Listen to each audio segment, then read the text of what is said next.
আসসালামু আলাইকুম ওয়া রাহমাতুল্লাহি ওয়া বারাকাতুহু। যদি হাতে সময় থাকে ভিডিওটা শুনতে পারেন ইনশাআল্লাহ।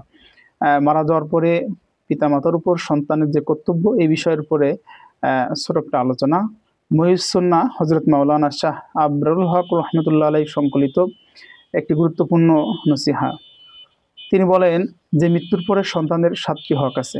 প্রথম, পিতামাতার জন্য মাগফিরাত ও রহমতের দোয়া করা, নফল ইবাদতের মাধ্যমে পিতামাতাকে সওয়াব পৌঁছানো, পিতামাতার আপনজন ও প্রিয়জনদের সম্মান করা, পিতামাতার আপনজন ও প্রিয়জনদের সহযোগিতা করা, আল্লাহর নিকট ও বান্দার নিকট তাহাদের কোনো ঋণ থাকলে তা পরিশোধ করা, পিতামাতার বৈধ ওসিয়ত ও উপদেশ বাস্তবায়ন করা, মাঝে মধ্যে পিতামাতার কবর জিয়ারত করতে যাওয়া।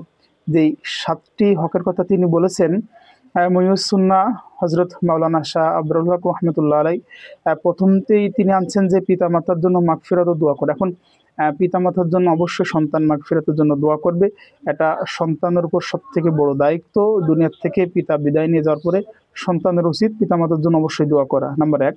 ২ নম্বরে নফল ইবাদতের মাধ্যমে পিতামাতাকে সওয়াব পৌঁছানো। এখন নফল ইবাদত হতে পারে কোরআন তেলাওয়াতের মাধ্যমে, তাসবিহ আদায়ের মাধ্যমে, কালেমা পড়ার মাধ্যমে বা কোরআন তেলাওয়াতের মাধ্যমে, বিভিন্ন মাধ্যমে অথবা দান সদকার মাধ্যমে, নফল ইবাদতের মাধ্যমে পিতামাতাকে সওয়াব পৌঁছানো।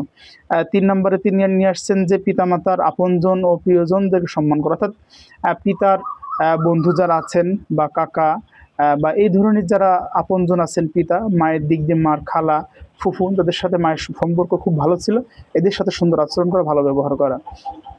৪ নম্বরে তিনি নিয়ে আসছেন যে পিতামাতার আপনজন ও প্রিয়জনদের সহযোগিতা করা, অর্থাৎ বিভিন্ন সময় দেখা যায় যেমন আমাদের ঈদ উল ফিতরের সময় এবং কোরবানির সময় যারা আপনার আপনজন পিতার দিক দিয়ে এবং মাতার দিক দিয়ে যারা আপনজন, এদের সাথে সম্পর্কটা বৃদ্ধি করা বা সম্পর্কটা রাখা। ৫ নম্বরে নিয়ে আসছেন যে আল্লাহর নিকট ওয়াদা, আল্লাহর নিকট ও বান্দার নিকট তাহাদের কোনো ঋণ থাকলে, অর্থাৎ যদি কোনো বান্দার কাছে কোনো ঋণ থাকে তো সন্তানের উচিত পিতার এই ঋণটাকে সেজন্য দিয়ে দেয়। এবং যদি কোনো ওয়াদা থাকে, হজের বিষয়ে হোক, কুরবানির বিষয়ে হোক, যদি কোনো ওয়াদা থাকে সেটা যেন সে পূরণ করে। এবং পিতামাতার বৈধ ওসিয়ত ও উপদেশ বাস্তবায়ন করা। পিতা যদি কোনো উপদেশ দিয়ে যান যে তোর সন্তানকে অথবা তোর ছেলেকে হাফিজ বানা বা আলেম বানা বা এই ধরনের থাকতে পারে যে কোনো উপদেশ, সে উপদেশ বাস্তবায়ন করা। মাঝে মধ্যে পিতামাতার কবর জিয়ারত করতে যাওয়া।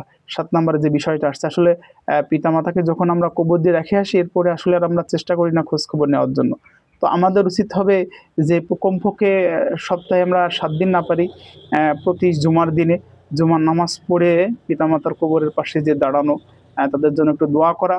এটা সন্তানের উপরে বলা চলে যে আসলে পিতামাতার একটা বিরাট কর্তব্য। এজন্য মৃত্যুর পরে সন্তানের যে হকগুলো আছে আল্লাহ রাব্বুল আলামিন আমাদের সকলকে বিশেষ করে আমল করার তৌফিক দান করুক। এবং যে কথাগুলো বললাম নিজে শুনে অন্যকে শেয়ার করে সুযোগ করে দেবেন। শোনার জন্য সকলকে ধন্যবাদ। আসসালামু আলাইকুম।